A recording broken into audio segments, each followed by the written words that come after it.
کسی بھی عمل میں برکت اچھی نیت سے ہوتی ہے.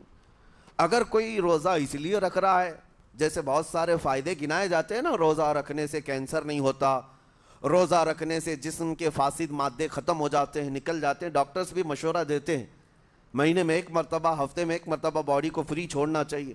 تو یہ تو جسمانی فائدے تو رکھے گئے ہیں، لیکن اگر تم روزہ اس نیت سے رکھ رہے ہو کہ میری باڈی صحیح ہوتی رہے، تو گویا کہ تم تو اپنی دنیاوی غرض سے روزہ رکھ رہے تھے. یہ فائدے تو ملنا ہی ملنا ہے، یہ فائدے یوں بھی ملیں گے اللہ تعالیٰ کی طرف سے آپ کو، لیکن نیت وہ نہیں. روزہ رکھنے کی نیت یہ ہو کہ میرا رب مجھ سے راضی ہو جائے اور مجھے رب تبارک و تعالیٰ کا خوف اور تقوی حاصل ہو جائے. نیت. السلام علیکم. آج کی ویڈیو بہت ہی خاص ہے. ہمیں ماہ رمضان سے پہلے یہ جاننا چاہیے کہ ہمیں روزے کی نیت کس طرح سے رکھنا چاہیے. تو ویڈیو کے لاسٹ تک بنے رہیے. ویڈیو اچھی لگے تو لائک شیئر کر دیجئے. میں برکت ہے، اور جن کاموں کو آپ اچھی نیت سے کریں گے اسی طرح ان کاموں میں اثر بھی پیدا ہوگا. روزہ رکھنے سے پہلے آج نیت یہی کریں کہ مولا تعالیٰ یہ روزہ میرے تمام برے اعمال کے لیے کفارہ ہو جائے، یہ ڈھال بن جائے. جانتے ہیں آپ اپنے نفس امارہ کو روکنے کا سب سے بہترین آلہ بھوک ہے. بھوک. جتنا آدمی بھوک کے ذریعے سے اپنے نفس کو مار سکتا ہے دوسری کوئی چیز نہیں. آپ دیکھیں اس رمضان المبارک میں بہت ساری حلال چیزیں آپ کو حرام کر دی گئی ہیں، یعنی سحری سے لے کر افطاری تک. میں یہ نہیں کہہ رہا کہ شراب پینا حرام ہے، نشہ کرنا حرام ہے، وہ تو پوری زندگی بھر حرام ہے.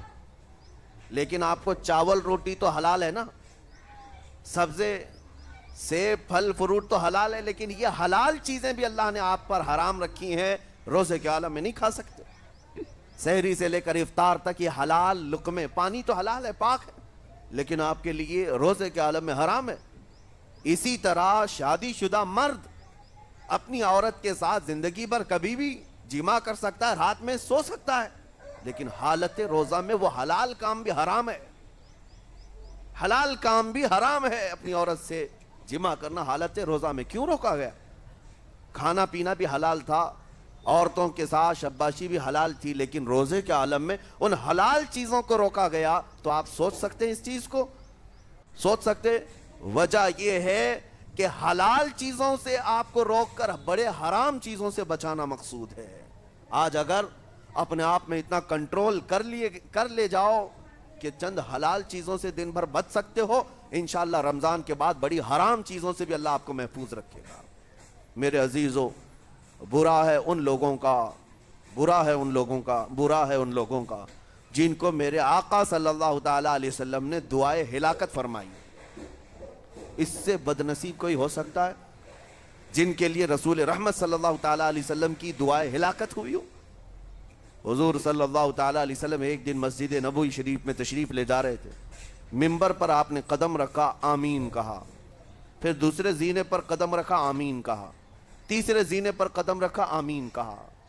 خطبہ مکمل کیا. صحابہ نے پوچھا یا رسول اللہ صلی اللہ علیہ وسلم، ہر زینے پر آپ قدم رکھتے ہوئے آمین کس لیے کہہ رہے تھے؟ سنو، رسول پاک صلی اللہ علیہ وسلم ارشاد فرماتے ہیں کہ میں جب پہلے زینے پر قدم رکھا تو سید الملائکہ جبرائیل امین آئے اور دعا کرنے لگے.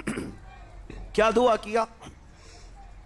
یوں کہا، یا رسول اللہ صلی اللہ علیہ وسلم، وہ شخص ہلاک و برباد ہو جائے جو آپ کا نام سنے اور پھر اس کے بعد درود نہ بھیجے. حضور فرماتے میں نے آمین کہا. حضور کا نام سنتے ہی آپ کی زبانوں پر درود آ جانا چاہیے. اللہم صلی علی سیدنا محمد وآلہ وصحبہ وبارک وسلم. میرے آقا فرماتے ہیں دوسرے زینے پر قدم رکھا تو جبرائیل امین نے یوں کہا، یا رسول اللہ صلی اللہ علیہ وسلم، وہ شخص ہلاک و برباد ہو جائے جو زندگی میں اپنے ماں اور باپ میں سے کسی ایک کے بڑھاپے کو پایا اور ان کی خدمت کر کے جنت نہیں حاصل کر سکا بلکہ ان کو ایسے ہی چھوڑے رکھا، ایسا شخص برباد ہو جائے.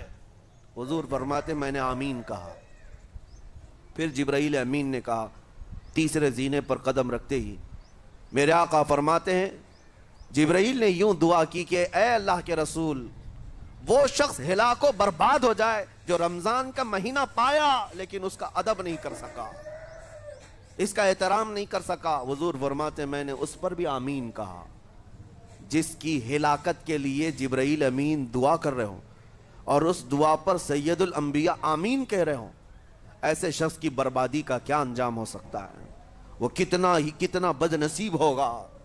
اسی لیے میرے عزیزوں، مسلمانوں میں یہ رواج ہی نہیں ہونا چاہیے کہ اٹھ کر کے پوچھتے رہیں روزہ ہے کہ نہیں ہے، روزہ ہے کہ نہیں۔ مسلمان ہے تو روزہ ہے، اور یہ کوئی آپشنلی عبادت نہیں ہے کہ 4 رکھ لیا 2 نہیں رکھا، آپشنلی نہیں، یہ فرض عین ہے۔ ایک روزے کو چھوڑنے کا گناہ فرمایا گیا 600 سال تک اسے دوزخ میں رکھا جائے گا، 600 سال تک۔ یہ معمولی چیز نہیں ہے۔ اور جن کے پچھلے روزے قضا ہو چکے ہیں معاف نہیں ہوں گے، تھپڑ مار لیں گال پہ، توبہ کر لیں، معاف نہیں ہوں گے۔ توبہ تو کرنے کے ساتھ ساتھ قضا بھی کرنا ہوگا۔ جب موقع ملے سال بھر میں اپنے چھوٹے ہوئے روزوں کو واپس کرنا ہے۔ اس کی اہمیت میں آپ کو بتا دوں، ایک روزہ اگر جان بوجھ کر کے کسی نے توڑا یا چھوڑا تو جانتے ہیں اس کا کفارہ کیا ہے؟ اس کا کفارہ یہ ہے کہ اس کے بدلے میں دوسرے دنوں میں 60 روزے کنٹینیو رکھے۔ رمضان کا ایک روزہ پورا کرنے کے لیے 60 روزے رکھنے پڑ جائیں گے۔ ہاں، اگر کسی عذر کی وجہ سے، کسی تکلیف کی وجہ سے چھوڑا تھا، بیمار تھا یا سفر میں تھا یا تکلیف کی شدت تھی، اس وجہ سے روزہ چھوڑا تھا، تو اس کے بدلے میں ایک روزے کی قضا ایک ہی روزہ ہوگی۔ لیکن بغیر کسی عذر کے، شہوت کی وجہ سے، نفس پرستی کی وجہ سے توڑا تھا یا چھوڑا تھا تو پھر 60 روزے رکھنے پڑ جائیں گے۔ اس سے اندازہ ہوتا ہے کہ ایک روزے کی اہمیت کیا ہے رمضان کے۔ اسی لیے میرے عزیزو، یہ روزے آسان ہیں، روزے آسان ہیں، اس کو رکھ لو، اس کی جزا بہت بڑی ہے، اس کی جزا بہت بڑی ہے۔ ویسے بھی آپ دوسرے دنوں میں لیٹ ناشتہ کرنے کے بھی عادی ہیں۔ ممبئی والوں کا تو حال یہی ہے، 12 بجے کے بعد 1 بجے 2 بجے تو ان کے ناشتے ہوتے ہیں، دوپہر کا کھانا تو شام 5 بجے ہو رہا ہوتا ہے۔ بس وہ ناشتہ سکپ کرنا ہے، دوپہر کے کھانے جو آپ کے ہوتے ہیں اس سے اور تھوڑا ایکسٹینڈ کر لیں تو افطاری کا وقت آ جاتا ہے۔ کوئی بہت بڑی دقت کی بات نہیں، کوئی بہت بڑے بوجھ کی بات نہیں، آسان ہے۔ آج الحمدللہ ہمارے 5 سال 6 سال کے بچے روزہ رکھ لیتے ہیں، تو بڑوں کو تو اللہ نے جو طاقت عطا کی ہے، روزہ ہرگز ترک مت کرو۔ لیکن ساتھ میں آج یہ میسج ضرور دوں گا، نیت یہ کرو کہ مجھے تقوی مل جائے، مجھے پرہیزگاری مل جائے۔ اور یہ آپ کو خود چیک کرنا ہوگا، روزانہ رات کو نماز میں کھڑے ہو جاؤ تراویح کے، دیکھو کہ کتنی تبدیلی آ رہی ہے۔ آج میں نے روزہ افطار کیا، میرے اندر بدلاؤ آیا کہ نہیں آیا؟ اور اگر نہیں آ رہا ہے، کوئی تبدیلی نہیں آ رہی ہے، تو اس کا مطلب ہے آپ تقوی نہیں حاصل کر رہے، آپ تو روز مرہ کی روٹین پر چل رہے ہو۔ روٹین پر چلنے کا مطلب یہ روزہ نہیں ہے۔ روزہ تقوی دے کر جاتا ہے بندے کو، روزہ خوف خدا دے کر جاتا ہے بندے کو۔ اسی لیے میرے عزیزو، آج دیکھیں آپ بہت ساری برائیوں سے رمضان میں بچ جاتے ہیں، تھوڑی اور محنت کی ضرورت ہے۔ ہم نے دیکھا ہے بہت سارے گھروں میں، باقی عیاش گھروں کی مجھے کوئی وہ نہیں ہے، ان سے کوئی لینا دینا نہیں، لیکن نارمل مسلمانوں کے گھروں میں بھی ہوتا یہ ہے، عورتیں بچوں کو تلقین کرنا شروع کر دیتی ہیں، گانے بند کرو، ٹی وی بند رکھو، بہت ساری چیزیں بند رکھو کہ رمضان آیا ہوا ہے۔ اور رمضان میں اگر ٹی وی لگا بھی لیا تو کچھ اسلامک چیزیں دیکھنے لگ گئے۔ ماحول تم نے خود ہی بدلا ہے اپنے گھر میں، کچھ چیزوں کو آپ نے بدلا ہے اور کچھ چیزوں کا ادب آپ نے کرنا شروع کیا ہے۔ اسی کو اور تھوڑی سی محنت کے ساتھ بڑھا لیا جائے، قسم رب ذوالجلال کی، ہر برائی رمضان میں ہی آپ سے ختم ہو جائے گی۔ جس کی کوئی چیز چھوڑنے پر نہیں چھوٹتی ہے، وہ رمضان میں کر کے دیکھ لے، اللہ کی بارگاہ میں یاد کرے کہ مولا دن بھر میں تیری رضا کے لیے بچ رہا ہوں، مجھے میری باقی زندگی میں ان گناہوں سے بچا لے۔ وہ رحمان ہے، جب وہ تمہیں اس کے بدلے میں جنت دیتا ہے تو یہاں برائیاں کیوں نہیں چھڑواتا؟ یقیناً وہ برائیوں کو تم سے دور کرے گا۔ قرآن کا فرمان عالی شان، لعلکم تتقون، اسی پر میں نے آپ کے سامنے بات رکھی ہے۔ روزے اس لیے فرض کیے گئے ہیں تاکہ تمہیں تقوی مل جائے، پرہیزگاری مل جائے۔ بعض لوگوں کو دیکھا گیا ہے رمضان المبارکہ میں بھی وہ اپنی بری حرکات سے باز نہیں آئے، ان کی روٹین ویسی ہی جاری رہی، نعوذ باللہ نظروں کی خطائیں بھی باقی رہیں۔ اور سب سے بری چیز یہ ہے کہ رمضان میں شیطان کی نیابت اگر کوئی کر رہا ہوتا ہے تو تمہارا یہ موبائل فون ہے۔ اکثر لوگ یہ سمجھتے ہیں کہ اس موبائل فون کو ہم استعمال کرتے ہیں تاکہ ٹائم پاس ہو جائے, روزہ کا وقت قریب آ جائے. اس ٹائم پاس کے چکر میں تم کیا کیا دیکھتے رہ جاتے ہو اور کہاں تک یہ چیزیں پہنچاتی ہیں تمہیں اندازہ بھی نہیں ہوتا, احساس بھی نہیں ہوتا. تو تمہاری رہی صحیح عبادت کو بھی یہ ہضم کر جاتا ہے, کھا جاتا ہے. اس کے استعمال پر اگر کنٹرول ہے تو خوب استعمال کرو, لیکن کنٹرول نہیں ہے تو اے نوجوانوں اس کا بھی روزہ رکھو.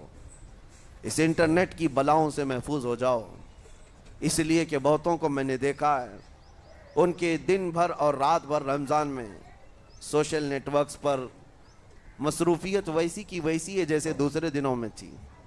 وہ رات بھر چیٹنگ میں بھی مصروف ہیں, ایک دوسرے کو ادھر ادھر بھیجنے میں بھی مصروف ہیں.